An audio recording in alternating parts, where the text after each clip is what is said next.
ಮಾತರ್ಮೇ ಮಾತರಿಶ್ವನ್ನ ಪಿತರತುಲಗುರೋ ಭ್ರಾತರಿಷ್ಟಾಪ್ತಬಂಧೋ ಸ್ವಾಮಿನ್ ಸರ್ವಾಂತರಾತ್ಮನ್ನ ಜರ ಜರಯಿತರ್ಜನ್ಮ ಮೃತ್ಯಾಮಯಾನಾಂ ಗೋವಿಂದೇ ದೇಹಿ ಭಕ್ತಿಂ ಭವತಿ ಚ ಭಗವನ್ ಊರ್ಜಿತಾಂ ನಿರ್ನಿಮಿತ್ತಾಂ ನಿರ್ವ್ಯಾಜಾಂ ನಿಶ್ಚಲಾಂ ಸದ್ಗುಣಗಣ ಬೃಹತೀಂ ಶಾಶ್ವತೀಮಾಶುದೇವ ನಾರಾಯಣಂ ನಮಸ್ಕೃತ್ಯ ನರಂ ಚೈವ ನರೋತ್ತಮಂ ದೇವೀಂ ಸರಸ್ವತೀಂ ವ್ಯಾಸಂ ತತೋ ಗ್ರಂಥಮುದೀರಯೇ ವಿಜಾನತಾಂ ಅವಿತ್ತಸ್ಯ ಮಧ್ವಸ್ಯ ಜಗತಿ ಗುರೋಃ ಪೂರ್ವಾಚಾರ್ಯಮಹಿಷ್ಠಾನಾಂ ಇಯಂ ಪ್ರಣತಿಮಾಲಿಕಾ ಪೂರ್ಣಜ್ಞಾನಾಯ ವಿದ್ಮಹೇ ಪೂರ್ಣಾನಂದಾಯ ಧೀಮಹಿ ತನ್ನೋ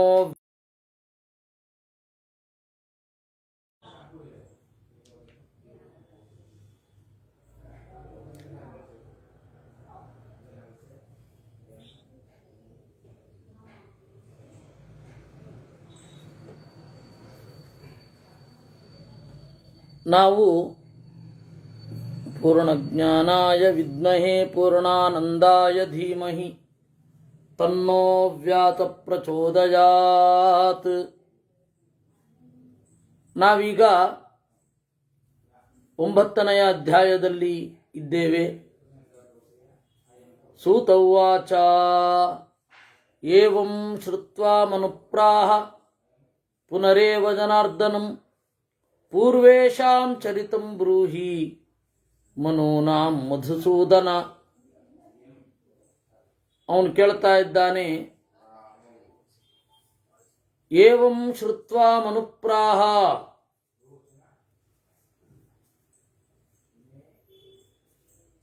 ಯಾರು ಪ್ರತಿಸರ್ಗ ಅಂತ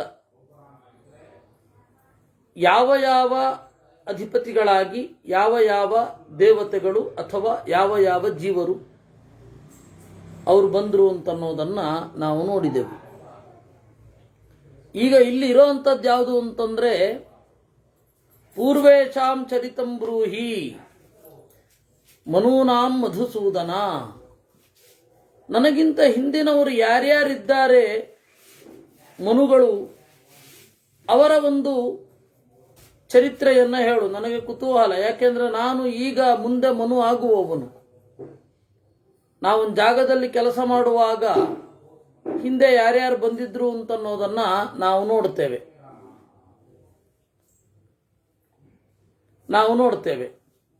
ಹಾಗೆ ಇಲ್ಲಿಯೂ ಕೂಡ ನನ್ನ ಹಿಂದಿನ ಮನುಗಳು 6 ಜನ ಆಗಿ ಹೋಗಿದ್ದಾರೆ. ಅದರಲ್ಲಿ ಮೊದಲನೆಯವನು ಸ್ವಯಂಭುವ ಮನು, ಎರಡನೆಯದ್ದು ಸ್ವಾರೋಚಿಷ, ಮೂರನೆಯವನು ಸ್ವಯಂಭುವ, ರೈವತ, ಸ್ವಯಂಭುವ, ಸ್ವಾರೋಚಿಷ, ರೈವತ, ಚಾಕ್ಷುಷ, ಉತ್ತಮ, ತಾಪಸ. ಹೀಗೆ 6 ಜನ ಮನುಗಳು ಆಗಿ ಹೋಗಿದ್ದಾರೆ ನನಗಿಂತ ಹಿಂದೆ. ನಾನೀಗ 7ನೆಯ ಮನು ಆಗಿ ಚಾರ್ಜ್ ತಗೊಳ್ಬೇಕು ಅಂತ ಇರುವಾಗ ನನ್ನ ಹಿಂದಿನ 6 ಜನರ ಬಗ್ಗೆ ತಿಳ್ಕೊಳ್ಬೇಕು. ಅದನ್ನು ಹೇಳೋರು ಯಾರು? ನೀನೇ. ಅದರಿಂದಾಗಿ ಓ ಮತ್ಸ್ಯ ಪುರಾಣ, ಓ ಮತ್ಸ್ಯ ಭಗವಂತನೇ, ನನಗೆ ಹೇಳು. ಕೆಲಸ ಮಾಡಬೇಕಲ್ಲ. ಯಾರ್ಯಾರು ಅಂಗರು, ಯಾರ್ಯಾರನ್ನು ಇಟ್ಕೊಂಡು ಏನೇನು ಕೆಲಸ ಮಾಡಬೇಕು ಇದೆಲ್ಲ ಹೇಳು ಅಂತ ಹೇಳಿದಾಗ ಮತ್ಸ್ಯ ಉವಾಚ ಮನ್ವಂತರಾಣಿ ರಾಜೇಂದ್ರ ಮನೂನಾಂ ಚರಿತಂಚಯತ್ ಪ್ರಮಾಣಂ ಚೈವ ಕಾಲಸ್ಯ ತಾಂ ಸೃಷ್ಟಿಂಚ ಸಮಾಸತಃ. ಮತ್ಸ್ಯ ಹೇಳ್ತಾನೆ, ರಾಜೇಂದ್ರ, ಮನ್ವಂತರಗಳನ್ನು, ಮನುಗಳ ಚರಿತ್ರೆಯನ್ನು, ಕಾಲ ಪ್ರಮಾಣವನ್ನು ನಾನು ಸಮಾಸತಃ ವಕ್ಷ್ಯೆ, ಸಂಕ್ಷಿಪ್ತವಾಗಿ ಹೇಳ್ತೇನೆ ಕೇಳು. ಏಕಚಿತ್ತ ಪ್ರಶಾಂತಾತ್ಮ ಶೃಣು ಮಾರ್ತಂಡನಂದನ. ಏಕಾಗ್ರವಾಗಿ ಕೇಳು. ಯಾಮ ನಾಮ ಪುರಾದೇವಾ ಆಸನ್ ಸ್ವಾಯಂಭುವಾಂತರೆ ಸಪ್ತೈವ ರುಚಯ ಪೂರ್ವೇ ಯೇ ಮರೀಚ್ಯಾದಯ ಸ್ಮೃತಾ. ಸ್ವಯಂಭುವ ಮನ್ವಂತರದಲ್ಲಿ ದೇವತೆಗಳನ್ನು ಯಾಮರು ಅಂತ ಕರೀತಾ ಇದ್ರು. ಈಗ ಅವರನ್ನು ಆದಿತ್ಯರು ಅಂತ ಕರೀತೇವೆ. ಹೀಗೆ ಒಂದೊಂದು ಮನ್ವಂತರದಲ್ಲಿ, ಹೋದ ಮನ್ವಂತರದಲ್ಲಿ ತುಷಿತರು ಅಂತ ಕರೀತಾ ಇದ್ರು. ಹೀಗೆ ಒಂದೊಂದು ಮನ್ವಂತರದಲ್ಲಿ ಒಂದೊಂದು ಹೆಸರಿನಿಂದ ಕರೀತಾರೆ. ಹಾಗೆ ಸ್ವಯಂಭುವ ಮನ್ವಂತರದಲ್ಲಿ ಯಾಮರು ದೇವತೆಗಳು. ದೇವತೆಗಳಾಯಿತು. ವೇದಗಳನ್ನು ಜನರ ತನಕ ಮುಟ್ಟಿಸುವವರೊಬ್ಬರು ಬೇಕಲ್ಲ, ಅವರು ಸಪ್ತ ಋಷಿಗಳು. ಯಾರವರು? ಮರೀಚ್ಯಾದಯ ಸುತ ಪುರಾ. ಮರೀಚಿ, ಅತ್ರಿ, ಅಂಗಿರಸ್, ಪುಲಸ್ತ್ಯ, ಪುಲಹ, ಕ್ರತು, ವಸಿಷ್ಠ ಅಂತನ್ನುವ 6 ಜನ ಋಷಿಗಳು. ಅವರು ಸಪ್ತ ಋಷಿಗಳು. ಸಪ್ತ ಋಷಿಗಳ ಕೆಲಸ ಏನು ಅಂತಂದರೆ, ವೇದವನ್ನ ಕಾಪಾಡಿ ಜನರಿಗೆ ತಲುಪಿಸೋದು. ಅದು ಸಪ್ತ ಋಷಿಗಳ ಕೆಲಸ. ಬಹಳ ಹಳಬರಿಯವರು. ಆಮೇಲೆ ಸ್ವಯಂಭುವ ಮನುವಿಗೆ ಸುಮಾರು 10 ಜನ ಮಕ್ಕಳು. ಆಗ್ನಿಧ್ರ, ಅಗ್ನಿಬಾಹು, ಸಹ, ಸವನ, ಜ್ಯೋತಿಷ್ಮಾನ್, ದ್ಯುತಿಮಾನ್, ಹವ್ಯ ಅಂತ 7 ಜನ ಋಷಿಗಳು, 10 ಜನ ಅವನ ಮಕ್ಕಳು. ಪ್ರತಿಸರ್ಗ ಮಿಮೆ ಕೃತ್ವಾ ಜಗ್ಮುರಿ ಯತ್ಪರ ಸಂಪದಂ ಏತತ್ ಸ್ವಯಂಭುವಂ ಪ್ರೋಕ್ತಂ ಸ್ವಾರೋಚಿಷಮತಃ ಪರಂ. ಇದು ಸಂಕ್ಷಿಪ್ತವಾಗಿ ಸ್ವಯಂಭುವ ಮನ್ವಂತರವನ್ನು ಕಟ್ಟಿಕೊಡೋದು. ಆ ಸ್ವಯಂಭುವ ಮನ್ವಂತರದಲ್ಲಿ ಯಜ್ಞನಾಮಕ ಪರಮಾತ್ಮನೇ ಇಂದ್ರ ಆಗಿದ್ದಿದ್ದು. ಋಷಭನಾಮಕ ಪರಮಾತ್ಮನೇ ಅವನು ಇಲ್ಲಿ ರಾಜ ಆಗಿದ್ದ. ಈ ಆಗ್ನಿಧ್ರನ ಮಗ ನಾಭಿ, ಆ ನಾಭಿಯ ಮಗ ಋಷಭ. ಆ ಋಷಭನನ್ನ ಅವಧೂತ ಚರ್ಯ ತೋರಿಸ್ತಾ ಇರಬೇಕಾದ್ರೆ ಒಬ್ಬ ತಪ್ಪಾಗಿ ಅರ್ಥ ಮಾಡಿಕೊಂಡ. ಅವನ ಹೆಸರು ಅರ್ಹನ್ ಅಂತ. ಅವನ ವಂಶದಲ್ಲಿ ಬಂದವರೆಲ್ಲ ಆರ್ಹತರು. ಜೈನ ಮತ ಶುರು ಆಗಿದ್ದಲ್ಲಿಂದ. ಜೈನರನ್ನ ಅರ್ಹನ್ ಅಂತ, ಆರ್ಹತರು ಅಂತ ಕರೀತಾರೆ. ಅದಕ್ಕೆ ನೀವು ಅವರ ಪಂಚ ನಮಸ್ಕಾರಗಳು ಅದನ್ನು ನೋಡಿದ್ರೆ ನಮೋ ಅರಿಯಂತಾಣಂ ಅಂತಾರೆ. ಅರ್ಹಂತಂ ಅದು. ಇದು ಮೊದಲನೇ ಮನ್ವಂತರದ ಸಂಕ್ಷಿಪ್ತ ಕಥನ. ಇನ್ನು ಸ್ವಾರೋಚಿಷ ಮತಶೃಣು. ಸ್ವಾರೋಚಿಷ ಮನ್ವಂತರದ ಬಗ್ಗೆ ಕೇಳು. ಸ್ವಾರೋಚಿಷ ಮನುವಿಗೆ 4 ಜನ ಮಕ್ಕಳು ಪ್ರಧಾನವಾಗಿ. ನಭ, ನಭಸ್ಯ, ಪ್ರಸೃತಿ, ಭಾನು ಅಂತ 4 ಜನ ಮಕ್ಕಳು. ದತ್ತೋ ನಿಶ್ಚವನಸ್ತಂಭ ಪ್ರಾಣಕಾಶ್ಯಪಯೇವ ಚ ಔರ್ವೋ ಬೃಹಸ್ಪತಿಶ್ಚೈವ ಸಪ್ತೈತಋಷಯ ಸ್ಮೃತಾ. ಇನ್ನು ಅಲ್ಲಿಯೂ 7 ಜನ ಋಷಿಗಳಿದ್ದಾರೆ. ಆದರೆ ಸ್ವಯಂಭುವ ಮನ್ವಂತರದವರಲ್ಲ. ಇಲ್ಲಿ ಬೇರೆ, ಆ ಪೋಸ್ಟ್ಗೆ ಬೇರೆ ಬಂದಿದ್ದಾರೆ. ದತ್ತ, ನಿಶ್ಚವನ, ಸ್ತಂಭ, ಪ್ರಾಣ, ಕಾಶ್ಯಪ, ಔರ್ವ, ಬೃಹಸ್ಪತಿ ಅಂತ ಹೇಳಿ 7 ಜನ ಋಷಿಗಳು. ಅವರೇನು ಮಾಡ್ತಾರೆ? ಸ್ವಾರೋಚಿಷ ಮನ್ವಂತರದಲ್ಲಿ ವೇದಗಳನ್ನು ಹಬ್ಬಿಸುವ ಕೆಲಸವನ್ನು ಮಾಡ್ತಾರೆ. ಆ ಸ್ವಾರೋಚಿಷ ಮನ್ವಂತರದಲ್ಲಿ ಇಂದ್ರ ಯಾರು ಅಂದರೆ ಸ್ವಯಂ ವಾಯುದೇವ. ವಾಯುದೇವನೇ ಇಂದ್ರ ಆಗಿ ಕೆಲಸ ಮಾಡಿದ್ದಾನೆ. ಅದು ಇಂದ್ರ ಅನ್ನೋದು ಪೋಸ್ಟ್, ಪ್ರಧಾನ ವಾಯುವೆ, ಮುಖ್ಯ ಪ್ರಾಣನೇ. ಅದಕ್ಕೆ ಮಹಾಭಾರತವನ್ನ 7 ಜನ ಇಂದ್ರರ ಕಥೆ ಅಂತ ಹೇಳ್ತಾರೆ. ಯಜ್ಞನಾಮಕ ಪರಮಾತ್ಮ ಸ್ವಯಂಭುವ ಮನ್ವಂತರದ ಇಂದ್ರನ ಮುಖ್ಯ ಪ್ರಾಣ, ಅದೇ ಭೀಮಸೇನ, ಅವನು ಸ್ವಾರೋಚಿಷ ಮನ್ವಂತರದ ಇಂದ್ರನ. ಆಮೇಲೆ ಸತ್ಯಜಿತ್ ಅಂತನ್ನುವ ಯಮ, ಅವನು ಮೂರನೆಯ ಮನ್ವಂತರದ ಇಂದ್ರನ, ಉತ್ತಮ ಮನ್ವಂತರ. ಆಮೇಲೆ ತಾಪಸಮನು ಮತ್ತೆ ರೈವತಮನು. ಈ ಅವಧಿಯಲ್ಲಿ ತಾಪಸಮನುವಾಗಿ ಸ್ವಯಂ ನಾರಾಯಣನೇ ಇದ್ದ. ಆ ಮನುವಾಗಿ ಕೆಲಸ ಮಾಡಿದ್ದಾನೆ, ಮನು ಪದವಿಯಲ್ಲಿ ಕೆಲಸ ಮಾಡಿದ್ದಾನೆ. ಅವಾಗಲೇನೆ ಗಜೇಂದ್ರನನ್ನ ಪಾರು ಮಾಡಿದ್ದು. ಆ ಮುಖ್ಯ ಪ್ರಾಣನ ಹೆಸರು ಆಗರೋಚನ ಅಂತ. ಸಾರೋಚಿಷ ಮನ್ವಂತರದಲ್ಲಿ ಏನು ಕೆಲಸ ಮಾಡಿದಾನಲ್ಲ, ಆ ಮುಖ್ಯ ಪ್ರಾಣನ ಹೆಸರು ರೋಚನ ಅಂತ. ಅವನು ಭೀಮಸೇನ. ಸತ್ಯಜಿತ್ ಅಂತ ಹೇಳಿ ಮೂರನೆಯ ಮನ್ವಂತರದ ಇಂದ್ರ, ಅವನು ಯಮ, ಅವನು ಧರ್ಮರಾಜನಾಗಿ ಇದ್ದಾನೆ. ಆಮೇಲೆ ತ್ರಿಶಿಖ ಮತ್ತು ವಿಭು ಅಂತ ಹೇಳಿ ಅಶ್ವಿದೇವತೆಗಳು, ನಾಸತ್ಯದಸುರರು, ಅವರು ಒಬ್ಬೊಬ್ಬ ಇಂದ್ರ ಆಗಿ ಕೆಲಸ ಮಾಡಿದ್ದಾರೆ. ಯಾವಾಗಲೂ ಜೊತೆಗೇ ಇರ್ತಾರೆ, ಆದರೆ ಇಂದ್ರ ಅವರಿಬ್ರು ನಕುಲ ಸಹದೇವರಾಗಿ ಇದ್ದಾರೆ. ಹೀಗೆ 5 ಮನ್ವಂತರದ್ದಾಯ್ತು. ಇನ್ನು 6 ಮತ್ತೆ 7ನೆಯ ಮನ್ವಂತರದಲ್ಲಿ ಒಬ್ಬನೇ ಇಂದ್ರ, ಇವನ ಹೆಸರು ಮಂದ್ರದ್ರುಮ ಅಂತ. ಚಾಕ್ಷುಷ ಮನ್ವಂತರದಲ್ಲಿ ಅವನನ್ನೇ ಮಂದ್ರದ್ರುಮ ಅಂತ ಕರೀತಾರೆ. ಅವನೇ ವೈವಸ್ವತಮನು ಆಗಿದ್ದಾಗ ಈಗ ಪುರಂದರ ಅಂತನ್ನುವ ಇಂದ್ರ. ಮುಂದೆ ಬಲಿಸಾವರಣಿ, ಅದ್ಭುತ, ಹೀಗೆ ಎಲ್ಲ ಬರ್ತಾ ಹೋಗುತ್ತೆ. ಅದರಿಂದಾಗಿ ಈ 7 ಮನ್ವಂತರಗಳ 6 ಜನ ಇಂದ್ರರು ಮಹಾಭಾರತದ ನಾಯಕರು. 7 ಮನ್ವಂತರಗಳ ಇಂದ್ರರು ಮಹಾಭಾರತದಲ್ಲಿ 6 ಜನರಾಗಿ ಕೆಲಸ ಮಾಡಿದ್ದಾರೆ. ಈ ಅದ್ಭುತವನ್ನ ಮಧ್ವಾಚಾರ್ಯರು ಮಹಾಭಾರತ ತಾತ್ಪರ್ಯ ನಿರ್ಣಯದಲ್ಲಿ ಹೇಳ್ತಾ, ಅದರಿಂದಾಗಿ ವೇದದಲ್ಲಿ ಬರುವ 7 ಇಂದ್ರರ ಕಥೆ ಏನು ಬರುತ್ತೆ ಅಂದ್ರೆ 7 ಅಷ್ಟಕಗಳಲ್ಲಿ ಅಥವಾ 7 ಮಂಡಲಗಳಲ್ಲಿ, ಅದನ್ನು ಮಹಾಭಾರತದ ಹಿನ್ನೆಲೆಯಲ್ಲಿ ಅರ್ಥೈಸಬಹುದು ಅಂತ ತೋರಿಸಿದರು. ಅದನ್ನು ಬೆಸೆಯಬೇಕಷ್ಟೇ ನಾವು. ಅದರಿಂದಾಗಿ ನಾವು ಇಲ್ಲಿ ನೋಡ್ತಕ್ಕಂಥದ್ದು ಸ್ವಾರೋಚಿಷಮನು. ಅದಕ್ಕೆ ಯಾರು ಅಂತ ಹೇಳಲ್ಲ, 7 ಜನ ಋಷಿಗಳು. ದೇವಾಶ್ಚ ತುಷಿತಾ ನಾಮ ಸ್ಮೃತ ಸ್ವಾರೋಚಿಷಾಂತರೇ. ದೇವತೆಗಳನ್ನು ತುಷಿತ ಅಂತಾನೆ ಕರೀತಾ ಇದ್ರು. ಇನ್ನು ಪ್ರಜಾಪತಿಗಳು ಹಸ್ತೀಂದ್ರ, ಸುಕೃತ, ಮೂರ್ತಿ, ಆಪ, ಜ್ಯೋತಿರಯ, ಸ್ಮಯ ಅಂತ ಇದ್ದಾರೆ. ಇವರು ಋಷಿಪುತ್ರರು, ಇವರು ಈ ಕೆಲಸ ಮಾಡುತ್ತಾರೆ. ದ್ವಿತೀಯಮೇತತ್ ಕಥಿತಂ ಮನ್ವಂತರ ಮತಃಪರಂ. ಇನ್ನು 3ನೇ ಮನ್ವಂತರ ಉತ್ತಮ ಮನ್ವಂತರ ಅಂತ.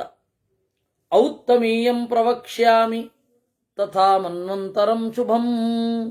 ಉತ್ತಮ ಮನ್ವಂತರ ಮನುರ್ನಾಮೋತ್ತಮಿರ್ಯತ್ರ ದಶಪುತ್ರಾನ ಜೀಜನತ್.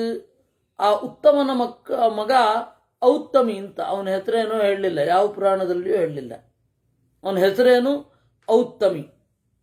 ಅವನಿಗೆ 10 ಜನ ಮಕ್ಕಳು. ಮಧು, ಮಾಧವ, ನಭಸ್ಯ, ನಭ, ಇಶಾ, ಊರ್ಜ, ತರ್ಜ, ಶುಚಿ, ಶುಕ್ರ, ನಭಸ್ಯ ಅಂತ. ಇವರು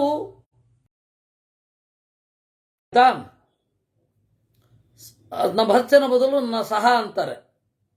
ಹೀಗೆ 10 ಜನ ಇದ್ದಾರೆ. ಇನ್ನು ಅಲ್ಲಿಯ ದೇವತೆಗಳನ್ನು ಏನಂತ ಕರೀತಾರೆ? ಭಾವನಾ ಅಂತ ಹೆಸರು. ಭಾವನಾಹ. 3ನೇ ಮನ್ವಂತರದ ದೇವತೆಗಳನ್ನು ಏನಂತ ಕರೀತಾರೆ? ಭಾವನಾಹ ಅಂದ್ರೆ ಭಾವನರು. ಆಮೇಲೆ ಊರ್ಜಾ ಸಪ್ತರ್ಜಯ ಸ್ಮೃತಾಹ. ಇನ್ನು 7 ಜನ ಋಷಿಗಳು. ಕೌಕುರುಂಡಿ ಅಂತ ಒಬ್ಬ ಋಷಿ, ದಾಲ್ಭ್ಯ, ಶಂಗ, ಪ್ರವಹಣ, ಶಿವ, ಸ್ಮಿತ, ಸಸ್ಮಿತ ಅಂತ ಸಪ್ತೈತೆ ಯೋಗವರ್ಧನಾ. ಉತ್ತಮ ಮನ್ವಂತರದ ವೇದವನ್ನು ಪ್ರಸಾರ ಮಾಡುವ, ಜ್ಞಾನ ಪರಂಪರೆಯನ್ನು ಉಳಿಸುವ ಕೆಲಸ ಇವ್ರದು. ಮನ್ವಂತರಂ ಚತುರ್ಥಂತು ತಾಪಸಂ ನಾಮ ವಿಶ್ರುತಂ. ಇನ್ನು ಪ್ರಸಿದ್ಧವಾದ 4ನೆಯ ಮನ್ವಂತರ ಅದು ಗೊತ್ತೇ ಇದೆ, ತಾಪಸ ಅಂತ. ಆದರೆ ನೀವು ಕೆಲವೊಂದು ಪುರಾಣಗಳ ಪಾಠಾಂತರಕ್ಕೆ ಹೋದರೆ ತಾಮಸ ಮನ್ವಂತರ ಅಂತಾರೆ. ಅದು ತಾಮಸ ಅಲ್ಲ, ತಾಪಸ ಅಂತ ಹೇಳಿ ಹೃಷಿಕೇಶ ತೀರ್ಥರ ಮತ್ತೆ ಸರ್ವಮೂಲದ ಭಾಗವತ ತಾತ್ಪರ್ಯದ ಒಂದು ಪ್ರಮಾಣ. ಕೆಲವು ವರ್ಷಗಳ ಹಿಂದೆ ವಿದ್ಯಾಪೀಠದ ತತ್ವವಾದದಲ್ಲಿ ಒಂದು ದೊಡ್ಡ ಚರ್ಚೆ ಆಗಿತ್ತು. ಆ ಮನುವನ್ನು ತಾಮಸ ಅನ್ಬೇಕೋ ತಾಪಸ ಅಂತ ಅನ್ಬೇಕು ಅಂತ. ತಾಪಸ ಅಂತ ಅನ್ನಬೇಕು ಅಂತ ಹೇಳಿ ಬಲವಾದ ಒಂದು ಸ್ಟ್ಯಾಂಡ್ ಗುರುಗಳದ್ದು. ಗುರುಗಳು ಲೇಖನ ಬರಿತಾ ಇದ್ರು.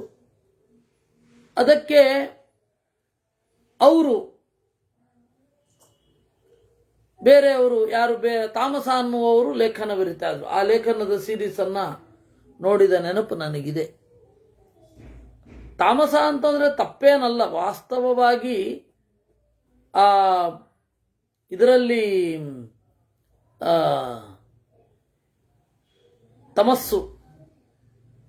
ತಮಸ್ಸಂತ ಹೇಳಿದ್ರೆ ತಿರ್ಯಕ್ ಪ್ರಾಣಿಗಳ ಶರೀರವನ್ನು ತಮಸ್ಸು ಅಂತಾರೆ. ಅಲ್ಲಿಯೂ ಕೂಡ ಗೋಚರನಾದವ, ತಮಸ್ಸಿಗೂ ಗೋಚರನಾದವ ಅನ್ನುವ ಅರ್ಥದಲ್ಲಿ ತಾಮಸ ಅನ್ನುವ ಅರ್ಥವೇನೋ ಸರಿಯೇ, ಆದರೆ ಋಷಿಕೇಶ ತೀರ್ಥಾದಿಗಳು ಅದನ್ನು ಪರಿಗ್ರಹಿಸಿಲ್ಲ ಅಂತ ಹೇಳಿ ತಾಪಸ ಅಂತ ಅನ್ಬೇಕು ಅಂತ. ಮತ್ತೆ ಆಚಾರ್ಯರು ಬಹಳ ಕಡೆ ತಾಪಸ ಅಂತ ಬಳಸಿದ್ದಾರೆ. ಮಧ್ವಾಚಾರ್ಯರು ಅದನ್ನು ತಾಮಸ ಅಂತ ತಿದ್ದಬೇಕು ಅನ್ನುವ ಲೆವೆಲ್ಲಿಗೆ ಹೋಗಿತ್ತು. ಇಷ್ಟು ಸಮಸ್ಯೆ. ಅದರಿಂದಾಗಿ ತಾಪಸಂ ನಾಮ ವಿಶ್ರುತಂ. ಅಲ್ಲಿ ಈ ತಾಪಸ ಮನ್ವಂತರದಲ್ಲಿ ಇಂದ್ರ ತ್ರಿಶಿಖ, ಆಮೇಲೆ ವಿಭು. ತ್ರಿಶಿಖ ನಾಸತ್ಯ ದಸರಲ್ಲಿ ಒಬ್ಬ. ಅದರಲ್ಲಿ 7 ಜನ ಋಷಿಗಳಿದ್ದಾರೆ. ಕವಿ, ಪೃಥು, ಅಗ್ನಿ, ಕಪಿ, ಅಕಪಿ, ಜಲ್ಪ, ಧೀಮಾನ್ ಅಂತ ಇಷ್ಟು ಜನ 7 ಜನ ಋಷಿಗಳು. ಅವಾಗ ದೇವಗಣವನ್ನ ಸಾಧ್ಯರು ಅಂತ ಕರೀತಾ ಇದ್ರು. ಅಕಲ್ಮಷಸ್ತಥಾಧನ್ವಿ ತಪೋ ಮೂಲಸ್ತಪೋಧನ ತಪೋರತಿಸ್ತಪಸ್ಯಶ್ಚ ತಪೋದ್ಯುತಿ ಪರಂತಪೌ ತಪೋಭಾಗಿ ತಪೋಯೋಗಿ ಧರ್ಮಾಚಾರರತಾಃ ಸದಾ ತಾಮಸಸ್ಯ ಸುತಾಸ್ಸರ್ವೇ ದಶವಂಶ ವಿವರ್ಧನಾಃ. ಈ ತಾಪಸನಿಗೆ 10 ಜನ ಮಕ್ಕಳು. ಹೆಸರು ಹೇಳ್ತಾ ಇದ್ದೇನೆ, ಗಮನ ಕೊಟ್ಟು ಕೇಳಿ. ಮೊದಲನೆಯವನು ಅಕಲ್ಮಷ, ಎರಡನೆಯವನು ಧನ್ವಿ, ಮೂರನೆಯವನು ತಪೋಮೂಲ, ನಾಲ್ಕನೆಯವನು ತಪೋಧನ, ಐದನೆಯವನು ತಪೋರತಿ, ಆರನೆಯವನು ತಪಸ್ಯ, ಆಮೇಲೆ ತಪೋದ್ಯುತಿ, ತಪೋಭಾಗಿ, ತಪೋಯೋಗಿ, ತಾಪಸ ಅಂತ ಹೇಳಿ ಅವನ ಹೆಸರು ತಾಪಸನೇ. ಹೀಗೆ ಇಷ್ಟು ಜನ ಮಕ್ಕಳು, 10 ಜನ ಮಕ್ಕಳು. ತಾಪಸಸ್ಯ ಸುತಾಸ್ತರವೇ ದಶವಂಶ ವಿವರ್ಧನಾಃ ಪಂಚಮಸ್ಯ ಮನೋಸ್ತದ್ವತ್ ರೈವತಸ್ಯಾಂತರಂ ಶೃಣು. ಇನ್ನು 5ನೆಯ ಮನು, ರೈವತ ಮನು, ಅವನ ಕಾಲವನ್ನು ಕೇಳು. 7 ಜನ ಋಷಿಗಳಿದ್ದಾರೆ. ದೇವಬಾಹು, ಸುಬಾಹು, ಪರ್ಜನ್ಯ, ಸೋಮಪ, ಹಿರಣ್ಯರೋಮ, ಸಪ್ತಾಶ್ವ, ಮುನಿ ಅಂತನ್ನುವ 7 ಜನ ಋಷಿಗಳು.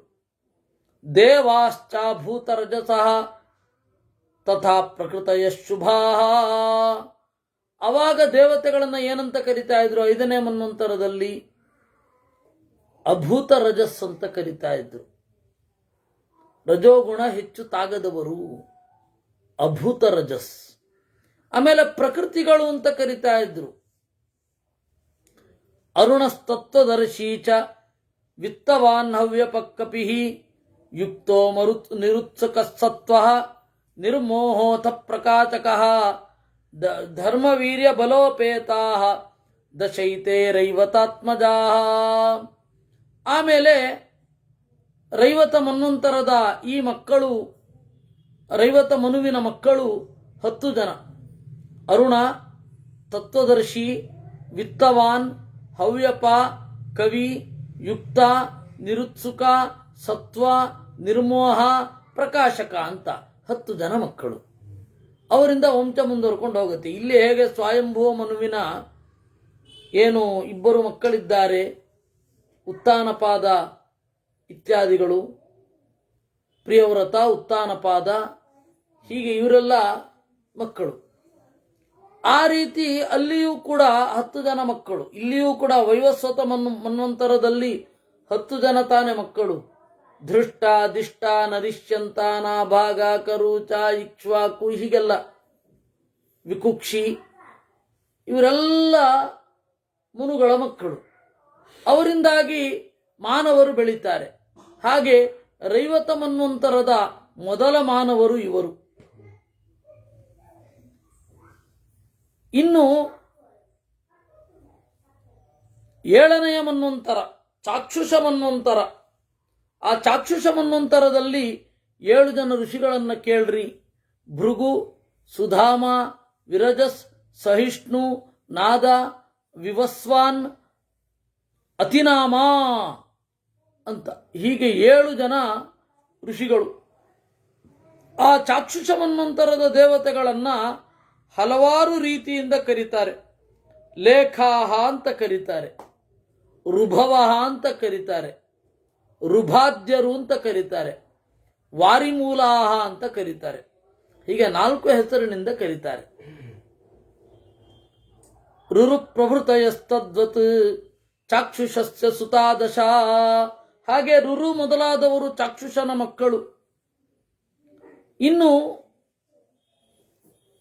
ಚಾಕ್ಷುಷ ಮನ್ವಂತರದ ಇದ್ರ ಬಗ್ಗೆ ಸಂಕ್ಷೇಪವಾಗಿ ನಾನು ಹೇಳ್ತಾ ಇದ್ದೇನೆ ಅಂತ ಮತ್ಸ್ಯ ಹೇಳಿ ವಿಸ್ತಾರವಾಗಿ ಸಪ್ತಮಂ ತತ್ ಪ್ರವಕ್ಷ್ಯಾಮಿ ಯದ್ವೈವಸ್ವತಮಚ್ಯುತೇ. ನಿನ್ನ ಮನ್ವಂತರದಲ್ಲಿ ಯಾರ್ಯಾರಾಗ್ತಾರೆ ಅಂತ ಹೇಳ್ತೇನೆ ಕೇಳು. ಚಾಕ್ಷುಷ ಮನ್ವಂತರದ ಪ್ರಳಯ ಇದು. ಆ ಪ್ರಳಯದಲ್ಲಿ ಮತ್ಸ್ಯರೂಪಿ ಭಗವಂತ ತನ್ನ ಕೊಂಬಿಗೆ ಕಟ್ಟಿದ, ಮೀನಿಗೆ ಕೊಂಬಿರತ್ತಾ ಅಂದರೆ ಕೊಂಬಿರತ್ತೆ. ಯಾವುದು? ದೇವರು ಮೀನಾದಾಗ ಮಾತ್ರ ಮೀನಿಗೆ ಕೊಂಬಿರುತ್ತೆ. ಕೊಂಬಿರುವ ಮೀನು, ಅದಕ್ಕೆ ದೋಣಿಯನ್ನು ಕಟ್ಟಿರು. 1 ವರ್ಷ ಪ್ರಳಯ ಕಾಲ ಮುಗಿಯುವ ತನಕ ನಿನ್ನನ್ನು ಪ್ರಳಯದಲ್ಲಿ ತಿರುಗಾಡಿಸ್ತಾ ಇರ್ತೇನೆ. ಅವಾಗ ಇವನು ಮನು ಪ್ರಶ್ನೆ ಕೇಳ್ತಾ ಇದ್ದ. ಅಂದರೆ ಅವನಿನ್ನೂ ಮನು ಆಗ್ಬೇಕಷ್ಟೇ. ಅವನ ಆಗಿನ ಹೆಸರು ಸತ್ಯವ್ರತ ಅಂತ. ಈಗ ಇರುವ ಮನುವಿನ ಹೆಸರು ಶ್ರಾದ್ದ ದೇವ ಅಂತ. ಆದರೆ ನಾವು ವೈವಸ್ವತ ಮನು ಅಂತ ಕರಿತೇವೆ. ಏನರ್ಥ ಗೊತ್ತಾ? ವಿವಸ್ವಾನ್ ಅಂದರೆ ಸೂರ್ಯ, ವೈವಸ್ವತ ಅಂತಂದ್ರೆ ಸೂರ್ಯನ ಮಗ, ಅಷ್ಟೇ ಅರ್ಥ. ಹೀಗಾಗಿ ವೈವಸ್ವತ ಮನ್ವಂತರ ಅಂದ್ರೆ ಸೂರ್ಯನ ಮಗ ಏನಿದ್ದಾನೆ ಅವನೇ ಮನು ಆಗಿದ್ದಾನೆ ಅಂತ. ನಿಜವಾದ ಹೆಸರೇನು? ಶ್ರಾದ್ದ ದೇವ ಅಂತ. ಶ್ರಾದ್ದ ದೇವ ಅಂತ ಅವನ ಹೆಸರು. ಇನ್ನೂ ಆಗಿಲ್ಲ, ಸತ್ಯವ್ರತನಾಗಿ ಇದ್ದಾನೆ. ಇನ್ನು ಪ್ರೊಬೇಷನರಿ ಪೀರಿಯಡ್ ಅಲ್ಲೂ ಇಲ್ಲ, ಮುಂದೆ ಆಗಬೇಕು, ಮನು ಆಗಬೇಕು. ಆಗಿಂತ ಮೊದಲೇನೆ ದೇವರು ವೈವಸ್ವತ ಮನ್ವಂತರದ ಮಕ್ಕಳನ್ನ ಹೇಳ್ತೇನೆ, ವೈವಸ್ವತ ಮನ್ವಂತರದ ಏನೊಂದು ಋಷಿಗಳನ್ನ ಹೇಳ್ತೇನೆ ಅಂತ ಹೇಳ್ತಾನೆ. ಆಯ್ತಾ? ಯಾರು? ಅತ್ರಿಶ್ಚೈವ ವಸಿಷ್ಠಶ್ಚ ಕಾಶ್ಯಪೋ ಗೌತಮಸ್ತಥಾ ಭಾರದ್ವಾಜಸ್ತಥಾ ಯೋಗಿ ವಿಶ್ವಾಮಿತ್ರ ಪ್ರತಾಪವಾನ್ ಜಮದಗ್ನಿಶ್ಚ ಸತ್ಯೈತೆ ಸಾಂಪ್ರತಂ ಯೇ ಮಹರ್ಷಯಃ. ಅತ್ರಿ, ವಸಿಷ್ಠ, ಕಾಶ್ಯಪ, ಗೌತಮ, ಭರದ್ವಾಜ, ವಿಶ್ವಾಮಿತ್ರ, ಜಮದಗ್ನಿ ಅಂತ ಹೇಳಿ 7 ಜನ ಋಷಿಗಳು. ಇವರು ಸಪ್ತರ್ಷಿಗಳು. ಈಗ ಇಲ್ಲಿರುವ ದೇವತೆಗಳನ್ನ ಏನಂತ ಕರೀತಾರೆ ಅಂದ್ರೆ ಸಾಧ್ಯ ವಿಶ್ವೇಚ ರುದ್ರಾಶ್ಚ ಮರುತೋ ವಸವೈಶ್ವಿನೌ ಆದಿತ್ಯಾಶ್ಚ ಸುರಾಸದ್ವತ್ ಸಪ್ತ ದೇವಗಣ ಸ್ಮೃತಾ. ಸಾಧ್ಯರು ಅಂತ ಕರೀತಾರೆ. ಆದ್ರೆ ಅವ್ರದ್ದು ಗಣ ಇದೆ. ಸಾಧ್ಯರು, ವಿಶ್ವೇ ದೇವತೆಗಳು, ಏಕಾದಶ ರುದ್ರರು, 49 ಜನ ಮರುತ್ತುಗಳು, ವಸುಗಳು, ಅಶ್ವಿಗಳು, ಆದಿತ್ಯರು, ಅದಿತಿಯ ಮಕ್ಕಳು, ಇಷ್ಟು ಜನರನ್ನ ಈ ಗುಂಪುಗಳನ್ನು ಸೇರಿಸಿ ಸುರಾಹ ಅಂತ ಕರೀತಾರೆ. ಅವರೆಲ್ಲ ಇದು ದೇವತೆ ಕಡೆ ಕಾಮನ್ ಹೆಸರು ಅಪ್ಸರಾಹ, ಅಮರ್ತ್ಯ, ನಿರ್ಜರ, ಅಮರಹ ಅಲ್ಲ. ಅದು ಏನಂದ್ರೆ ಎಲ್ಲಾ ದೇವತೆಗಳಿಗೂ ಇರುವ ಗುಣದ ಮೇಲೆ ಇರುವಂಥದ್ದು. ನಿರ್ಜರಾಹ ಅಂತಂದ್ರೆ ಕಾಮನ್ ಕ್ವಾಲಿಟಿ, ಎಲ್ರಿಗೂ ಕಾಮನ್ ಕ್ವಾಲಿಟಿ. ಇದು ಏನು ಪ್ರಶ್ನೆ ಅಂತಂದ್ರೆ ಇಲ್ಲಿ ಅವ್ರಿಗೆ ಹೇಳ್ತೇನೆ. ಈಗ ನಾವು ಯಾವುದೇ ಕೋಶವನ್ನು ಓದಿದಾಗ ವೈಜಯಂತಿ ಕೋಶ ಇರಬಹುದು, ಅಮರಕೋಶ ಇರಬಹುದು, ಮೇದಿನಿ ಇರಬಹುದು, ಹಲಾಯುಧ ಇರಬಹುದು, ಕಡೆಗೆ ಹೇಮಚಂದ್ರನ ಸಿದ್ಧ ಹೇಮ ಅಂತ ಹೇಳಿ ಒಂದು ಕೋಶ ಇದೆ. ಈ ಎಲ್ಲ ಕೋಶಗಳಲ್ಲಿ ಇರುವಂಥದ್ದು ದೇವತೆಗಳ ಹೆಸರು ಕಾಮನ್.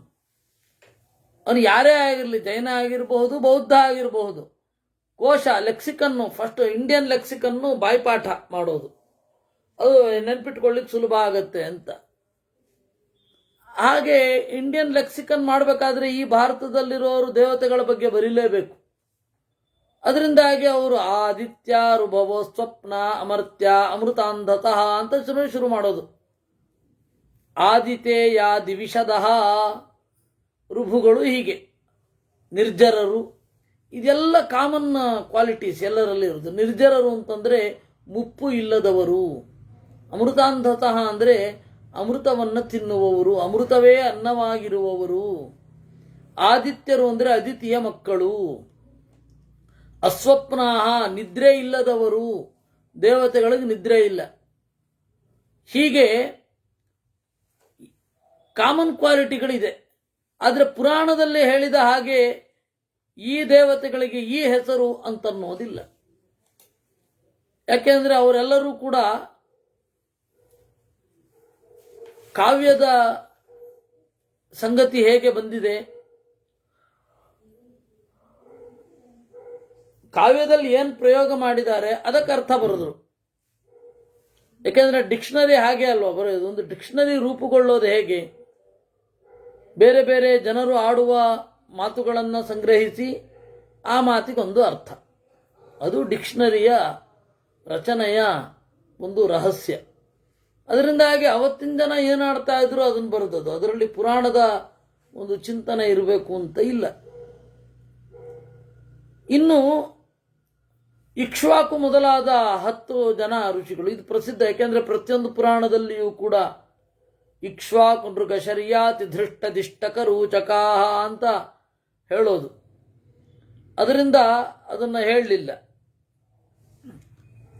ಈ ಮನ್ವಂತರವನ್ನ, ನಮಗೆ ಕಳೆದು ಹೋದ ಜೀವನವನ್ನ ವಿಸ್ತಾರವಾಗಿ ಹೇಳ್ತಾರೆ. ನಾನು ಹೇಳ್ತಾ ಇರ್ತೇನೆ ಯಾವಾಗಲೂ ಕೂಡ, ಈಗ ಅವತ್ತು ಇರುವ ಅನೇಕ ಕಥೆಗಳು ನಮಗಿವತ್ತು ಉಪಲಬ್ಧ ಇಲ್ಲ. ಅವತ್ತು ಇರುವ 100 ಪೇಜು 1000 ಪೇಜು ಕಥೆಗಳು ಒಂದು ಲೈನ್ ಆಗೋಗುತ್ತೆ ಕಾಲಾಂತರದಲ್ಲಿ. ಮನ್ವಂತರೇಚು ತರವೇಚು ಸಪ್ತ ಸಪ್ತ ಮಹರ್ಷಯ ಕೃತ್ವಾ ಧರ್ಮವ್ಯವಸ್ಥಾನಂ ಪ್ರಯಾಂತಿ ಪರಮಾಂ ಪದಂ. ಈ ಎಲ್ಲ ರಾಜರ ರೋಲ್ ಏನು? ಈ ಎಲ್ಲರೂ 7 ಆಗಿ ಬಂದು ಜನರನ್ನ ಧರ್ಮದ ಮಾರ್ಗದಲ್ಲಿ ಒಯ್ಯುತ್ತಾರೆ. ಅದರಲ್ಲಿ ಈ ವೈವಸ್ವತ ಮನ್ವಂತರದಲ್ಲಿ ಬಂದ ರಾಜರನ್ನ, ಋಷಿಗಳನ್ನ, ಪ್ರಧಾನವಾದವರನ್ನ ಮಾಂಧಾತ ನಹುಚೋಂಬರೀತ ತಗರೌ ರಾಜ ಪೃಥುರ್ಹಯ ಶ್ರೀಮಾನ್ ಧರ್ಮಸುತೋ ನಲೋದರತೋ ರಾಮೋ ಯಯಾತಿರಿಯದು ಅವರನ್ನು ಹೇಳುವಂಥದ್ದು. ಆಮೇಲೆ ಮುಂದಿನ ಮನ್ವಂತರ ಸಾವರ್ಣ್ಯಸ್ಯ ಪ್ರವಕ್ಷ್ಯಾಮಿ ಮನೋರ್ಭಾವಿ ತಥಾಂತರಂ. ಮುಂದಿನ ಮನ್ವಂತರವನ್ನ ಸಾವರ್ಣಿ ಮನ್ವಂತರ ಅಂತ ಕರೀತಾರೆ. ಅದರಲ್ಲಿ ಬಲಿಯೇ ಇಂದ್ರ. ಈಗ ಯಾರು ವಾಮನನ ಕೈನಲ್ಲಿ ತುಳಿಸಿಕೊಂಡಿದ್ದಾನಲ್ಲ, ಆ ಬಲಿ ಇಂದ್ರ ಆಗ್ತಾನೆ. ಇದನ್ನ ಅರ್ಥ ಮಾಡಿಕೊಳ್ಳದೆ ಅವರೇನು ಓಣಂ ಅಂತಾರೆ. ವಾಮನನನ್ನ ಓಣಂ, ವಾಮನ ಮಹೋತ್ಸವವನ್ನ ಕೇರಳದವರು ಹೇಳೋದು ಓಣಂ ಅಂತ. ಆ ವಾಮನಂನ ಓಣಂ ಅಂತಾರೆ ಅವರು. ಅವರು ಆ ಇಲ್ಲ ಓ ಇಲ್ಲ ಅನ್ನಲ್ವೇ, ಹಾಗೆ ಇದು ಬಿಡಿ. ಅದರಿಂದಾಗಿ ಇದು ಒಂದಾಯ್ತು. ಆದರೆ ಈಗ ಆ ಓಣಮ್ಮನ ಮಾಡಬೇಡಿ ಅಂತ. ಯಾಕೆ ಅಂತಂದರೆ ಬ್ರಾಹ್ಮಣನೊಬ್ಬ ಶೂದ್ರ, ಇವ್ರಿಗೆ ಯಾವಾಗ ಬಲಿ ಶೂದ್ರ ಅಂತ ಕನಸು ಬಿತ್ತೋ ದೇವರಿಗೆ ಗೊತ್ತು. ಶೂದ್ರ ರಾಜನನ್ನು ಕೆಳಗೆ ತುಳಿದ ಸಂಕೇತ. ಅದರಿಂದಾಗಿ ಬಲಿಪಾಡ್ಯಮೆಯನ್ನು ಆಚರಿಸಬೇಡಿ, ಓಣಮ್ಮನ್ನು ಆಚರಿಸಬೇಡಿ ಅಂತ. ಇಲ್ಲ, ಓಣಂ ಮಾಡೋದೆ, ಓಣಂಗೂ ಬಲಿಪಾಡ್ಯಮಗೂ ಏನು ಸಂಬಂಧ ಇಲ್ಲ ಅಂತ ಅವರು ಅನ್ಕೊಂಡ್ಬಿಟ್ಟಿದ್ದಾರೆ, ಮಾಡ್ತಾರೆ. ಇದೆಲ್ಲ ಸಂಗತಿಗಳು. ಯಾಕೆ ತುಳಿದದ್ದು? ಬಲಿ ಹೇಗೂ ಇಂದ್ರನೇ ಆಗೋದಾದ್ರೆ ಈ ಮನ್ವಂತರದಲ್ಲಿ ಯಾಕೆ ತುಳಿದದ್ದು ಅಂತಂದ್ರೆ,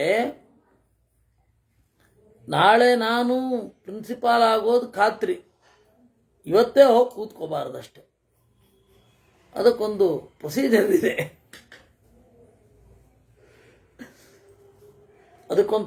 ಇದೆ, ಆ ಪ್ರೊಸೀಜರ್ನ ಫಾಲೋ ಮಾಡಬೇಕು. ಅದರಿಂದಾಗಿ ಬಲಿಯದ್ದು ತಪ್ಪಲ್ಲ, ಅವಧಿಗಿಂತ ಮುಂಚೆ ಬಂದು ಕೂತದ್ದು ತಪ್ಪು. ಅದಕ್ಕೆ ದೇವರನ್ನು ಮಾಡಿದ ತನ್ನ ವಿಶ್ವರೂಪವನ್ನು ತೋರಿಸಿದ. ಅಲ್ಲ, ಯಾಕೆ ಯುದ್ಧ ಮಾಡಲಿಲ್ಲ ಅಂತಂದ್ರೆ ಬ್ರಹ್ಮದೇವರು ಹೇಳಿದ್ರಂತೆ, ಇಲ್ಲ, ನೀ ಬಲಿ ಧರ್ಮಿಷ್ಠನಾಗಿದ್ದಾನೆ, ಅವನನ್ನು ನೀನು ಹೊಡೆದು ಬಿಟ್ರೆ ಜನಕ್ಕೆ ಧರ್ಮದ ಬಗ್ಗೆ ಭರವಸೆ ಮೂಡೋದಿಲ್ಲ. ನೋಡಿದ್ರಪ್ಪ, ಒಳ್ಳೆ ಮಾರ್ಗದಲ್ಲಿದ್ದರೂ ಕೂಡ ಇವರು ಹೊಡೆದು ಬಡದು ಮಾಡ್ತಾರೆ. ಇವ್ರಿಗೆ ಬೇಕಾಗಿರೋದು ಇಂದ್ರನಿಗೆ ಒಂದು ಸ್ಥಾನ ಅಷ್ಟೇ, ಅದು ಹೆಂಗಾದ್ರೂ ಮಾಡಿಕೊಡ್ತಾರೆ, ಧರ್ಮಿಷ್ಠರನ್ನು ದುಡ್ಡು ಬಿಡ್ತಾರೆ. ಅದಕ್ಕೆ ದೇವರು ಹೇಳಿದ, ಆಯ್ತಪ್ಪ, ನಾಯಾಂಚನಯಾಹಂ ಪ್ರತಿಹನ್ಮಿತಂ ಬಲಿಂ ಅಂತ. ನಾನು ಬೇಡದೆ ಬಲಿಯನ್ನು ಕೆಳಗಡೆ ಇಳಿಸುವುದಿಲ್ಲ. ಅದರದ್ದು ಏನು ಬೇಡಬೇಕ್ಯಾಕೆ? ಯಾರು ದಾರಿಯಲ್ಲಿ ಇರ್ತಾನೆ ಅವನು ಸ್ವಲ್ಪ ತಪ್ಪು ಮಾಡಿದ್ರೆ ಅವನನ್ನು ಬೇಡದ್ರೆ ಸಾಕು, ಅರ್ಥ ಆಗೋಗುತ್ತೆ. ಅವಾಗ ಅವನನ್ನು ಬೇಡಬೇಕು. ನಾವು ಯಾರೋ ಒಬ್ರು ನಮ್ಮ ಸೀಟಿಗೆ ಬಂದು ಕುತ್ಕೊಂಡಿರ್ತಾರೆ, ಅವ್ರ ಸೀಟ್ ಅಲ್ಲ, ಸಜ್ಜನರಿದ್ರೆ ಪ್ಲೀಸ್ ಇದು ನನ್ನ ಸೀಟು ಅಂತ ಹೇಳ್ತೇವೆ, ಅಂದರೆ ಎದ್ದೋಗಿ ಅಂತ ಸೂಚನೆ. ಅವ್ರು ಎದ್ದು ಹೋಗ್ತಾರೆ.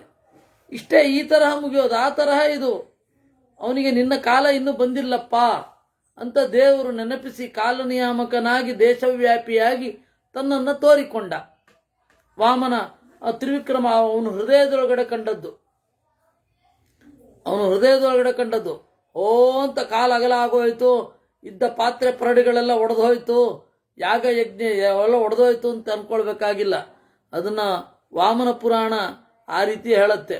ಅವನಿಗೆ ಒಳಗಡೆ ಪ್ರತಿಭಾನ ಆಯಿತು. ಅವನು ಒಳಗಡೆ ತನ್ನನ್ನೂ ತನ್ನ ಮುಂದೆ ಇರುವ ವಾಮನನನ್ನೂ ಧ್ಯಾನದಲ್ಲಿ ಕಂಡಂತವನು, ತನ್ನನ್ನೇ ಹಂಗೆ ಕಂಡ. ವಾಮನ ಪುರಾಣದಲ್ಲಿ ಅದು ಬರೋದು, ಬಹಳ ವಿಚಿತ್ರವಾದ ಕಥೆ ಅದು.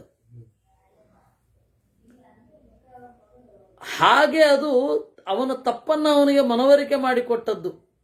ಜಾಣನಿಗೆ ಮಾತಿನ ಪೆಟ್ಟು ಅನ್ನಲ್ವೇ, ಹಾಗೆ ಅವನು ಜಾಣ ತಿಳ್ಕೊಂಡ. ಅವನ ಕಡೆಯವರ ಅವಿವೇಕಿಗಳು ಯುದ್ಧ ಮಾಡಲಿಕ್ಕೆ ಅಂತ ಬಂದರು. ಅವಾಗ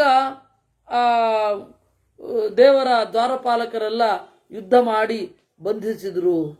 ಆಮೇಲೆ ಇವನೇ ಹೇಳಿದ, ಬಲಿ ಬೇಡ ನಮ್ಮ ಕಡೆಯವ್ರನ್ನ ಬಿಟ್ಟುಬಿಡಿ ಅಂತ. ಅವರೆಲ್ಲ ಕೆಳಗಡೆ ಹೋದರು. ಹೀಗಾಯಿತು ಕಥೆ. ಅದರಿಂದಾಗಿ ಬಲಿ ಸಾವರಣಿ ಮನ್ವಂತರದಲ್ಲಿ ಬಲಿಯೇ ದೊರೆ ಆಗೋದು. ಅಲ್ಲಿ ಯಾರು ಸಪ್ತರ್ಷಿಗಳು ಅಂದರೆ ಎರಡು ನಮಗೆ ಪರಿಚಿತರಾದವರು, ಅಶ್ವತ್ಥಾಮಾಚರದ್ವಾಂಶ್ಚ ಕೌಶಿಕೋ ಗಾಲವಸ್ತಥಾ ಶತಾನಂದ ಕಾಶ್ಯಪಶ್ಚ ರಾಮಶ್ಚ ಋಷಯ ಸ್ಮೃತಾ. 4 ಜನ ಪರಿಚಿತರಾದವರು. ಮೊದಲನೇವನ ಅಶ್ವತ್ಥಾಮ, ಸಾಕ್ಷಾತ್ ಸದಾಶಿವನ ಅವತಾರ. ಅವನು ವೇದವ್ಯಾಸರ ಅನುಗ್ರಹದಿಂದ ಭಾವ್ಯೇಕೋ ಮುನಿಸಪ್ತಕೆ ಅಂತ. ಅಶ್ವತ್ಥಾಮ ಏನು ಮಾಡಿದ, ವೇದವ್ಯಾಸರ ಅಪರಿಮಿತವಾದ ಅನುಗ್ರಹವನ್ನು ಪಡೆದು ಸಪ್ತರ್ಷಿಗಳಲ್ಲಿ ಒಬ್ಬ. ಅವನ ಕೆಲಸ ಏನು ಅಂದರೆ ವೇದವನ್ನು ಎಡಿಟ್ ಮಾಡೋದು. ಅಷ್ಟೇ ಅಲ್ಲ, ಈ ಸಪ್ತರ್ಷಿ ಆಗಿರುವಾಗಲೇ ವೇದವ್ಯಾಸತ್ವವೂ ಅವನಿಗುಂಟು. ವೇದವ್ಯಾಸ ಅನ್ನುವ ಪದವಿಯೂ ಅವನಿಗಿದೆ. ವೇದವನ್ನು ವಿಭಾಗ ಮಾಡಿ ಮಹಾಭಾರತವನ್ನು ಎಡಿಟ್ ಮಾಡಿ ಕೊಡ್ತಾನೆ. ಮಹಾಭಾರತ ರಚನೆ ಮಾಡಲ್ಲ. ಬಹಳ ಜನ ವ್ಯಾಸರಿದ್ದಾರೆ, ಹೌದು, ದೇರ್ ಆರ್ ಮೆನಿ ವ್ಯಾಸಾಸ್. ಆದರೆ ಅವರೆಲ್ಲ ಪರಮಾತ್ಮ ವ್ಯಾಸನ ಶಿಷ್ಯರು. ಅವರೆಲ್ಲ ಮಹಾಭಾರತ ಕರ್ತೃತ್ವ ಇಲ್ಲ. ಮಹಾಭಾರತ ಬರೆದವನು ಕೋಹಜನ್ಯ ಪುಂಡರೀಕಾಕ್ಷಾತ್ ಮಹಾಭಾರತ ಕೃದ್ಭವೇತ್. ಪುಂಡರೀಕಾಕ್ಷ ಅನ್ನೋದು ನಾರಾಯಣನ ಎಕ್ಸ್ಕ್ಲೂಸಿವ್ ನೇಮ್. ಸಾಕ್ಷಾತ್ ಭಾರತ ಹೌದು. ಅದರಿಂದಾಗಿ ಪುಂಡರೀಕಾಕ್ಷ ಸತ್ಯವತಿ ಸುತ ಅಂತಂದ್ರೆ ಇದೆ. ಅಂತಹ ವೇದವ್ಯಾಸ ಅವನು ಪಾಠ ಮಾಡಿರ್ತಾನೆ. ಅವನೇನ್ ಮಾಡ್ತಾನೆ, ಮಹಾಭಾರತವನ್ನ ಶುದ್ಧ ಪಾಠವನ್ನ ಕೊಡ್ತಾನೆ. ಶುದ್ಧ ಪಾಠವನ್ನ ಕೊಡ್ತಾನೆ. ಅದರಿಂದಾಗಿ ಅಶ್ವತ್ಥಾಮ, ಆಮೇಲೆ ಶರದ್ವಾನ್ಶ್ಚ. ಶರದ್ವಾನ್ ಯಾರು? ಕೃಪಾಚಾರ್ಯರು, ಪಾಪಣ್ಣ. ಕೃಪಾ ಅಂದ್ರೇನು? ಕೃಪಾ ಅಂತ ಯಾಕೆ ಕರೆದದ್ದು ಶಂತನು? ಕೃಪಾಯ ವಿಷಯೌ ಯತಃ. ಅಯ್ಯೋ, ಅವಳಿ ಮಕ್ಕಳು, ಒಂದು ಗಂಡು ಒಂದು ಹೆಣ್ಣು, ಕಾಡಿನಲ್ಲಿ ಅನಾಥವಾಗಿ ಬಿದ್ದುಕೊಂಡಿದೆಯಲ್ಲ ಅಂತ ಅವ್ರ ಮೇಲೆ ಕೃಪೆ ಹರಿತು. ಅವ್ರ ಹೆಸರೇನು ಅಂದ್ರೆ ಕೃಪಾ ಮತ್ತೆ ಕೃಪಿ. ಕನ್ನಡದಲ್ಲಿ ಅನುವಾದ ಮಾಡಿದ್ರೆ ಪಾಪಣ್ಣ ಪಾಪಮ್ಮ.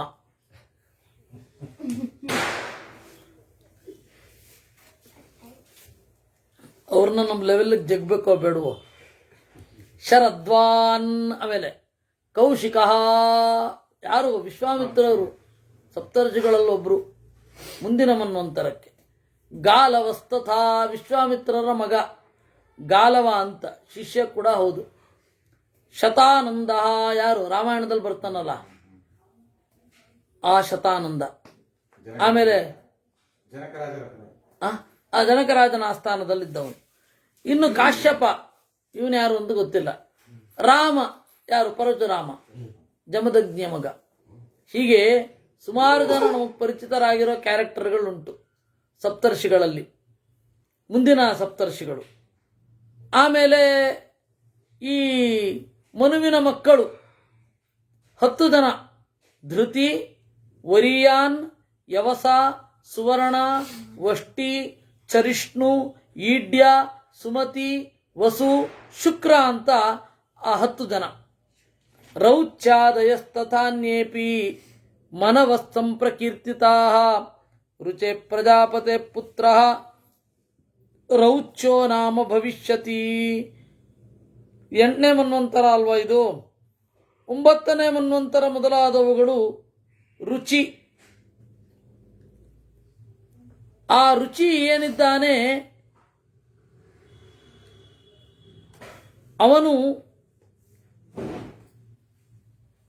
ಭೂತಿ ಅನ್ನೋನ್ ಮಗ. ಅದರಿಂದಾಗಿ ರೌಚ್ಯ ಸಾವರಣಿ ಅಥವಾ ಭೂತಿ ಸಾವರಣಿ ಅಂತ ಕರೀತಾರೆ. ಆಮೇಲೆ ಮೇರು ಸಾವರಣಿ ಅಂತ, ಅವನು ಬ್ರಹ್ಮನ ಮಗ. ಋತ ಸಾವರಣಿ, ವಿಶ್ವಕ್ಸೇನ, ಋತಧಾಮ. ಇವರೆಲ್ಲ ಸಂಕ್ಷಿಪ್ತವಾಗಿ ಇಷ್ಟು ತಿಳ್ಕೋ ಸಾಕು. ಈ 6 ಮನ್ವಂತರಗಳ ಕಥೆಯನ್ನ ಸಂಕ್ಷಿಪ್ತವಾಗಿ ನಿರೂಪಣೆ ಮಾಡಿದ್ದೇನೆ. ಅತೀತಾನಾಗತಾಶ್ಚೈತೆ ಮನವ ಪರಿಕೀರ್ತಿತಾ. ಷಡೂನಂ ಯುಗತಾಹಸ್ರಂ ಯೇಭಿರ್ವ್ಯಾಪ್ತಂ ನರಾಧಿಪಾ. ಸ್ವೇ ಸ್ವೇಂತರೇ ತರವಮಿದಂ ಉತ್ಪಾದ್ಯ ಸಚರಾಚರಂ. ತಮ್ಮ ತಮ್ಮ ಮನ್ವಂತರದಲ್ಲಿ ತಮ್ಮ ತಮ್ಮ ಅಂತರ ಅಂದ್ರೆ ಅವಧಿ, ಟೈಮ್ ಅಂತೇನು ಹೇಳ್ತೇವೆ. ಮನ್ವಂತರ ಅಂದ್ರೆ ಟೈಮ್ ಆಫ್ ಮನು. ತಮ್ಮ ತಮ್ಮ ಕಾಲದಲ್ಲಿ ಮನುಗಳನ್ನು ಆಳುತ್ತಾರೆ, ಮನುಗಳಾಗಿ ಆಳುತ್ತಾರೆ. ಈ ಮನ್ವಂತರ ಅಂತ ಹೇಳಿದ್ರೆ ಇವರೆಲ್ಲ ಈ ಬುದ್ಧಿಜೀವಿಗಳು, ಲದ್ಧಿಜೀವಿಗಳೆಲ್ಲ ಮನ್ವಂತರ ಅಂದ್ರೆ ಒಂದು ಟೈಮ್ ಅಂತಾರೆ. ಆ ಟೈಮಿಗೆ ಹೆಸರೇನು ಅಂದ್ರೆ ಮನು ಅಂತ ಉಂಟಲ್ಲಿ. ಆದರೆ ಇವರು ಮನ್ವಂತರ ಅಂತ ಹೇಳಿ ಪ್ರಖ್ಯಾತ ಬುದ್ಧಿಜೀವಿ ಒಬ್ಬ ಇದ್ದ, ಲೆಫ್ಟಿಸ್ಟ್ ಅಂತಂದ್ರೆ ಪರಮ ಲೆಫ್ಟಿಸ್ಟು. ಅಂತಹ ಅವನು ಕೂಡ ಅವನ ಪತ್ರಿಕೆಯನ್ನು ಮನ್ವಂತರ ಅಂತ ಇಟ್ಟಿದ್ದ. ಅವರಿಗೆ ಅದೇನೋ ಒಂದು ಕಾಲಘಟ್ಟ ಅಂತ ತಲೆನಲ್ಲಿ. ಕಾಲಘಟ್ಟ ಅನ್ನೋದು ಹೌದು, ಆ ಕಾಲದ ಹೆಸರೇನು? ಮನುವಿನ ಆಳ್ವಿಕೆ ಅಂತ. ಕಲ್ಪಕ್ಷಯೇ ವಿನಿರ್ವೃತ್ತೆ ಮುಚ್ಚಂತೆ ಬ್ರಹ್ಮಣಾತಃ. ಕಲ್ಪಕ್ಷಯ ಆದ್ಮೇಲೆ ಈ ಎಲ್ಲ ಮನುಗಳು ಕೂಡ ಬ್ರಹ್ಮದೇವರೊಟ್ಟಿಗೆ ಮುಕ್ತಿಯನ್ನು ಹೊಂದುತ್ತಾರೆ. ಹೀಗೆ ಇವರೆಲ್ಲರ ಸಾಧನೆ. ಸಪ್ತರ್ಷಿಗಳಾಗಿರಬಹುದು, ಎಲ್ಲರೂ ಕೂಡ ಏತೇ ಯುಗಸಹಸ್ರಾಂತೆ ವಿನಶ್ಯಂತಿ ಪುನಃ ಪುನಃ ಬ್ರಹ್ಮಾದ್ಯ ವಿಷ್ಣು ಸಾಯುಜ್ಯಂ ಯಾತಾ ಯಾಸ್ಯಂತಿ ವೈದ್ವಿಜಾ ಯಾತಾಹ ಯಾಸ್ಯಂತಿ. ಮುಂದೆ ಈ ಹಿಂದಿನವರು ಹೋಗಿದ್ದಾರೆ, ಮುಂದಿನವರು ಹೋಗುತ್ತಾರೆ ಅನ್ನುವಲ್ಲಿಗೆ ಮನ್ವಂತರಾನುಕೀರ್ತನ ಅಂತ ಹೇಳಿ 9ನೆಯ ಅಧ್ಯಾಯ ಆಯಿತು. ಋಷಯವೂಚುಹು. ಆಗ ಈ ಋಷಿಗಳು, ಕಥೆಯಲ್ಲಿ ಮನು ಮತ್ತೆ ಸತ್ಯವ್ರತನ ಬಗ್ಗೆ ಕೇಳ್ತಾ ಇದ್ವಿ. ಎಲ್ಲಿಂದ ಬಂದರು ಋಷಿಗಳು ಅಂತಂದ್ರೆ, ಇವರಿಬ್ಬರ ಕಥೆಯನ್ನು ಕೇಳ್ತಾ ಇದ್ದ ಶೌನಕರು ಮತ್ತೆ ತೂತ ಪುರಾಣಿಕರನ್ನು ತಗೊಳ್ಬೇಕು. ಋಷಯವೂಚುಹು ಬಹುಬಿರ್ಧಾರುಣಿ ಭುಕ್ತ ಭೂಪಾಲೈ ಶ್ರೂಯತೆ ಪುರಾ. ಬಹಳ ಜನ ರಾಜರಾಗಿ ಹೋಗಿದ್ದಾರೆ, ಯಾರು ಮೊದಲಲ್ಲ ಯಾರು ಕೊನೆಯೂ ಅಲ್ಲ, ನಿಲ್ಲೋದೂ ಇಲ್ಲ, ನಿರಂತರವಾಗಿ ಹೋಗ್ತಾ ಇರುತ್ತೆ. ಪಾರ್ಥಿವ ಪೃಥಿವೀ ಯೋಗಾತ್ ಪೃಥಿವೀ ಕಸ್ಯ ಯೋಗತಃ. ಈ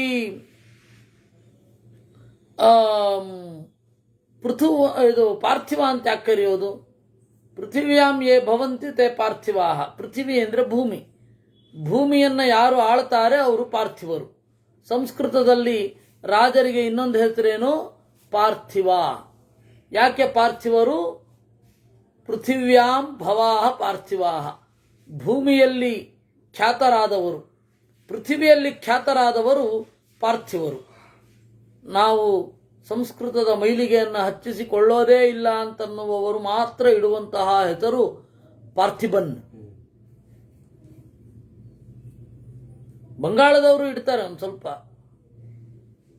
ಅವನು ಯಾರೋ ಇದ್ದನ್ರಿ, ಪಾರ್ಥಿವ್ ಕಪೂರ ಒಬ್ಬ ಇದ್ದ. ಜಾಸ್ತಿ ಬಂಗಾಳದವರು ಪ್ರಕಾರ ಅಲ್ಲ, ಅದಾಯ್ತು. ಅಲ್ಲ, ಇವರು ಪಾರ್ಥಿಬನ್ ಅಂತ, ಇವರು ತಮಿಳುನಾಡವರು. ಅದೇ ನಾನು ಅಂದಿದ್ದು ಪಾರ್ಥಿವ ಕಪೂರ್ ಅಂತ. ಇವನು ಒಬ್ಬ ವಿಕೆಟ್ ಕೀಪರ್ ಇದ್ದ, ಪಾರ್ಥಿವ್ ಪಟೇಲ್. ಪಾರ್ಥಿವ್ ಪಟೇಲ್. ಪಾರ್ಥಿವ ಅಂದ್ರೆ ರಾಜ, ತಮಿಳ್ ಪಾರ್ಥಿಬನ್ ಆರ್ಟಿಸ್ಟ್. ಅದೇ ಕಿಮರ್ಥಂಚ ಕೃತಾತ. ಆದರೆ ಭೂಮಿ ಪೃಥ್ವಿ ಅಂತ ಯಾಕೆ ಹೆಸರು ಬಂತು ಹೇಳಿ? ಈಗ ಭೂಮಿ ಈಸ್ ಈಕ್ವಲ್ ಟು ಪೃಥ್ವಿ, ಪೃಥ್ವಿಯನ್ನು ಆಳುವವರು ಪಾರ್ಥಿವರು. ನಮಗೆ ಬೇಕಾದದ್ದು ಭೂಮಿ ಪೃಥ್ವಿ ಅಂತ ಯಾಕೆ ಹೆಸರು ಬಂತು ಅಂತ. ಭೂಮಿ ಅಂದ್ರೆ ದೊಡ್ಡದು ಅಂತ ಅರ್ಥ. ಪೃಥ್ವಿ ಅಂದ್ರೆ ಏನು?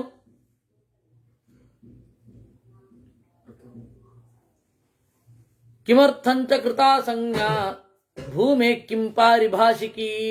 ಇದಕ್ಕೆ ಇರುವ ಹೆಸರು ಪಾರಿಭಾಷಿಕವೋ ಅಥವಾ ಇದಕ್ಕೊಂದು ಅರ್ಥ ಇದೆಯೋ? ಪಾರಿಭಾಷಿಕ ಅಂದ್ರೆ ಏನು ಗೊತ್ತಾ? ಇವಾಗ ನಮ್ಮ ಹೆಸರೆಲ್ಲ ಪಾರಿಭಾಷಿಕಗಳು. ಸಂದೀಪ ಅಂತಂದ್ರೆ ಉರಿತಾ ಇರೋಲ್ಲ, ಬೆಳಗೋದಿಲ್ಲ, ಆಯ್ತಾ? ರಾತ್ರಿಯಲ್ಲಿ ಈ ರವಿಯೂ ಕತ್ತಲನ್ನೇ ಅನುಭವಿಸೋದು. ಹೀಗೆಲ್ಲ ಇದು ಪಾರಿಭಾಷಿಕ. ದೇಹವನ್ನು ಗುರುತಿಸಲಿಕ್ಕೆ ಒಂದು ಹೆಸರು. ಹೀಗಾಗಿ ಇದು ಪಾರಿಭಾಷಿಕ. ಗುರುತಿಸ್ಲಿಕ್ಕ ಅಥವಾ ನಿಜವಾಗಿಯೂ ಒಂದು ಗುಣಕ್ಕೊಂದು ಹೆಸರ ಗುಣ. ಗೌರಿತೀಯಂ ಚ ವಿಖ್ಯಾತ ಸೂತ ಕಸ್ಮಾತ್ ದ್ರವೀಹಿನಃ. ಪೃಥ್ವಿಯನ್ನ ಗೌಹು ಅಂತ ಕರೀತಾರೆ. ಯಾಕೆ? ಬೇರೆ ಯಾವ ಪ್ರಾಣಿಯ ಹೆಸರಿನಿಂದಲೂ ಕರೆಯೋಲ್ಲ.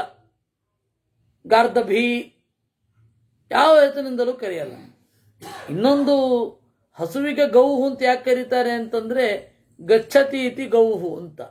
ಹೋಗತ್ತೆ, ಅದರಿಂದಾಗಿ ಗೌಹು. ಯಾವ ಪ್ರಾಣಿ ಹೋಗಲ್ಲಪ್ಪ?